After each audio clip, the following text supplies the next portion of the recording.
23, I feel like every car that comes on here we say, oh, it's redesigned. Basically, it's just the new version, Right. and they've altered a few things here and there. Well, they're trying to sell these things. What are they going to say? The same old boring one as last year? Well, of course it's redesigned. There's new technology. There's, Yeah. I feel like they're all redesigned. Let's see what Ed Wallace thinks about this one, the GMC Acadia, a pretty good sized crossover. Well, it was, Tim. As a matter of fact, this one could be called Honey, I Shrunk the SUV. Because this time around, GMC cut the wheelbase on it almost 6.5 inches, 7 inches on total length. Let's get 4 inches down and 3.5 inches across.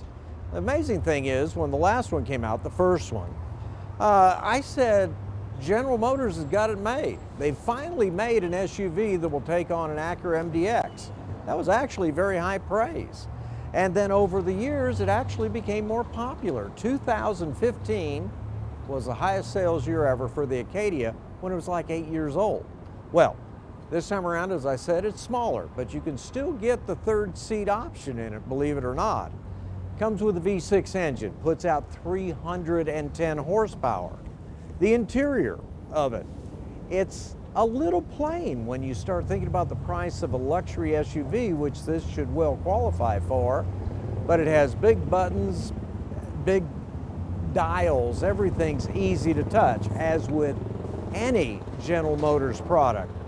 The air conditioning is exceptional. Navigation system on it, let's call it average. Now here, through the first 2 row seats, you can see this thing's easily going to sit 5 people 6 feet tall. But when we go around to the back of it, and here's the problem I had, taking 7 inches off the length of an SUV, this one does not have the 3rd row seat, but you can imagine if it did, it's going to be a little tighter than what it used to be and hardly any space at all in the back for storage. I'm reminded of the old Buick Rendezvous. You put up the 3rd row seat, it was pretty non-functional, and you couldn't put anything in the back except standing a book up. So, overall, the base price on this one's pretty good. It's $29,000. This one, the way it's equipped, which strikes me as close to average, was $47,000. They'll have a Denali version, would be very expensive, and maybe even nicer.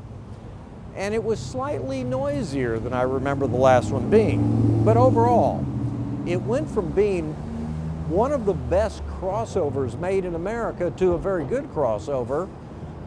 But that's a competitive field today. Everybody makes a very good crossover. Fortunately, gas is $2 a gallon. Buyers don't seem to care. With that, y'all have a good weekend. All right, you can listen to Ed on 570 KLIF tomorrow's car column, as always, in Saturday's Fort Worth Star Telegram. It is 7:26.